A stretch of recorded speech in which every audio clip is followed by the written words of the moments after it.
At this time of year, we have things going on both inside and outside. I'll start by showing you a few of the things we have going on outdoors, and then we'll come back inside and I'll show you what's been going on indoors. It really is a busy time of year and getting busier all the time. One thing that we have planted already are some peas. I'm going to be growing some shelling peas and some snap peas. I'll be growing Lillian's Caseload, Little Marble, Kelvedon Wonder, Sugar Daddy, and finally Sugar Ann, which we grew also last year. I'll be growing them in our 7-gallon grow bags with some soil mix that I made myself. I saved some garlic bulbs back to plant last fall, and I never got around to it. Those bulbs stayed in our detached garage all winter, and as you can see, they're starting to sprout already. I always plant our garlic in the fall, but laziness and procrastination led to another gardening experiment. Earlier this month, I started by dragging a hoe down the row and making a trench about 2 inches to 3 inches deep. In the bottom of the trench, I scattered some 10-10-10 fertilizer and mixed it a little bit with the soil while still leaving the trench. I put my garlic cloves in the bottom of the trench about 4 or 5 inches apart and pushed down on them just a little bit to make sure they were seated well in the soil. Then I covered them up with soil and then lightly tapped them with a hoe just to firm up the soil a little bit without breaking all of those little green sprouts. It's going to be interesting for me to see how spring planted garlic compares to my fall planted garlic. I'm going to be using grow bags for some of my pepper projects this year. I got several different sizes. The 10-gallon is on the right, 7 gallons in the middle, and 5 gallons on the left. I did a video on the soil mix that I made to go in the grow bags, so if you didn't see that last week, I'll put a link down below. I've been starting a lot of seedlings lately, so I had to mix up some more mix for my indoor plants and seed starting. It's quite a bit different than what we're using outside. When the weather's nice, I load the trays outside, then take them inside and plant them. I went ahead and uncovered our Chicago cold hardy fig. It withstands temperatures down to about 10 degrees Fahrenheit, and I think we're safe from temperatures that extreme. So if it looked like it was going to be that cold again, I would just try to cover it with a tarp. Even though we did have temperatures that got below that during the winter, it looks to me like it's still alive. But it hasn't started to leaf out yet, so we'll see in a month or so. Now let's take a look at everything we have growing indoors. We have lots of plants from our various pepper projects, and we also have some seedlings started that will be going outside when the weather gets warm enough. As you can see, some of the peppers in the back are starting to ripen, and it'll be time to do a taste test on those very soon. We have several trays of seedlings in various stages of growth. And we even have some tomatoes on our 2 micro tomato plants. In the first tray we have mostly the Purple Flash pepper projects, but there are also a couple from the Black Pearl project. Most of them have flower buds, and a few even have some peppers now. I went back a generation on a couple of lines just to explore some of the variations I was getting. Some of these will be staying indoors, and some will be going outside when the weather warms up. In the next tray we have some peppers, some tomatoes, and 1 eggplant.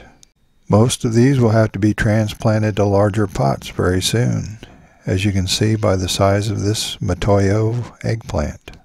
My favorite eggplant to eat, by the way. In the next tray we have a mixture of various pepper projects. I've had a couple of variations pop up in some of these projects, and here's another one. It's got some interesting peppers on that one. Then there are several other ones that are getting peppers on. There's those variegated ones, and some of those have some lavender to purple tips on some of the peppers. And then a sibling of that plant has longer peppers that don't have quite as much purple on them. The pepper you're looking at here is the one I've been calling black cherry. And I even had one with a double bloom on that one, and that's why that pepper looks a little odd. I'll probably cull some of these very soon. Back against the wall, that F4 upright version of the black pearl is getting ripe, and they're pretty bright red. Right in front of that one, I have a smaller one that's a backup for the ones that hang down rather than are upright. Then over to the right, we have some F5 Oda crosses, and those two have quite a few peppers on them now. To the right of those is our F4 black pearl, and they're looking pretty good. Some of them are ripening and will be ready to be tasted soon. I have a couple of F5s from this project sprouting already. The cucumber has been a total failure, so I'll be moving it out very soon. The next tray has some backups, some new types, and a few to be given away. Those are mostly tomatoes with a couple of peppers and a couple of eggplants mixed in. In the next tray are a few new types that I'm going to try to squeeze in somewhere, which means I might have to cut a couple that I had planned to grow earlier. I put the ahi dulce in that tray because it was being shaded by some larger plants. Here's a closer look at our two orange hat micro tomatoes, and as you can see, they're full of tomatoes. I'm not sure how many tomatoes are on each plant, but if I had to guess, I would say somewhere around a dozen each. I'm thinking some of these might ripen in the next month or so. For those of you who remember the sundew seedlings that I put in this pitcher plant pot, here's another look at them, and as you can see, they're starting to grow pretty well, and there are tons of them. I'm letting them grow right now, but I think I'm going to have to come up with a plan B. They were easier to grow from seeds than I anticipated. I even had a couple pop up in my small B52 Venus flytrap pot. I either dropped those or they fell from one of the flowers when I was moving things around. The Cape Sundew is still producing flowers, and those little ones that I planted in this pot are also starting to grow. They don't grow very fast, but they do keep growing, and in time they'll be just as large as the mother plant. Last month I showed you our sweet potatoes that I'm growing slips from, and they look like this. Now they look like this. Once they get started, it really doesn't take them very long to grow and start producing slips. I have two different varieties. The first is a purple variety from Trader Joe's, and it's already produced about a dozen slips, and those are starting to root already. I'll be growing them in straw bales again, like I have the last couple of years. The second type I have growing is a Garnet red sweet potato, and it's probably produced about 8 or 9 slips already, but those root just a little bit slower than the other type.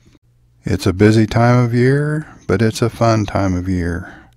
We'll be conditioning our straw bales soon and a few other things. Let us know how your garden's doing. Thanks for watching. We'll see you next time.